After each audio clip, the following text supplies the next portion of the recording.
জি 24 ঘন্টা ডিজিটাল পেজে আপনাকে স্বাগত। লড়াই চলছে এটা যে কে আসল তৃণমূল আর কে নকল তৃণমূল, কার হাতে সিম্বল থাকবে। এই লড়াইয়ের মধ্যে সাময়িক স্বস্তি পেল কালীঘাট শিবির।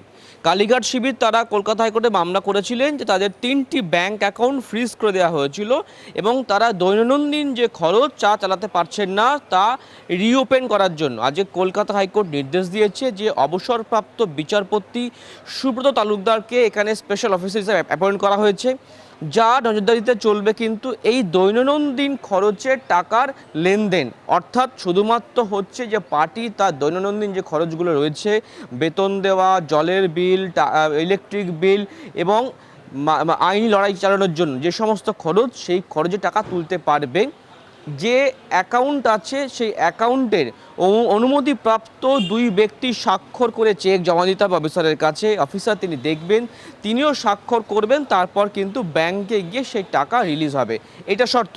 কিন্তু এও বলা হয়েছে যে কোনো মোটা অঙ্কের টাকা রিলিজ হবে না। এছাড়া অফিসারের জন্য মাসিক হিসাবে ভাতা হিসাবে 1,25,000 টাকা দিতে হবে। এই নির্দেশের মধ্যে যে কালীঘাট শিবিরের উল্টো দিকে ঋতব্রত শিবিরের যে বিধায়ক, যিনি মামলা অভিযোগ করেছিলেন অ্যাকাউন্ট বন্ধের জন্য, যার অভিযোগের ভিত্তিতে অ্যাকাউন্ট বন্ধ হয়েছিল, তাকেও অস্বস্তিতে পড়তে হয়েছে। আজকে আদালত স্পষ্ট করে বলেছে যে 4 তারিখের আগে কেন আপনি অভিযোগ করলেন না? আপনি ওই পার্টির হয়ে সদস্য হয়েছিলেন, বিধায়ক হয়েছিলেন, আপনি এমনকি ওই অ্যাকাউন্ট থেকেও সুবিধাভোগী হয়েছেন। হঠাৎ করে ডিগবাজি খেয়ে আপনি অভিযোগ করছেন, এর উদ্দেশ্যটা কি? শুধুমাত্র আসল তৃণমূল হওয়ার জন্য এই সময়কালের মধ্যে যে অ্যাকাউন্টটাকে ফ্রিজ করে রাখা কি আপনাদের মূল জোর দেওয়ার পয়েন্ট? এই প্রশ্নের সম্মুখীন হতে হয়েছে। রাজ্যের পুলিশ তদন্ত করছে, তাদেরকেও মুখোমুখি হতে হয়েছে প্রশ্নের। কিন্তু তার বক্তব্য যে পুলিশ এক রাতের মধ্যে, একদিনের মধ্যে অ্যাকাউন্ট ফ্রিজ করে ফেললো।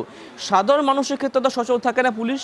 এবং একটা কথা মানতে হবে যে যে কারণে অ্যাকাউন্ট ফ্রিজ হয়েছে, সেই অ্যাকাউন্ট ফ্রিজ হবার সপক্ষে কোনো তথ্য প্রমাণ এখনও পর্যন্ত পুলিশ দিতে পারেনি, যা দেখে আদালত সন্তুষ্ট হতে পারে। এই দুপক্ষই কিন্তু আজকে আদালতের প্রশ্নের মুখে পড়তে হয়েছে। কিন্তু এটা শেষ অবধি যেটাই হলো দাঁড়ালো যে তৃণমূল কংগ্রেস অর্থাৎ কালীঘাট শিবির তারা স্বস্তি পেয়েছে, তারা দৈনন্দিন খরচ এবং আইনি লড়াইয়ের জন্য টাকা তারা তুলতে পারবেন স্পেশাল অফিসারের নজরদারিতে, এমনটাই কলকাতা হাইকোর্টের বিচারপতি সৌগত ভট্টাচার্যের নির্দেশ। রতন ঘোষের সঙ্গে অন্নবংশ, জি 24 ঘন্টা, কলকাতা।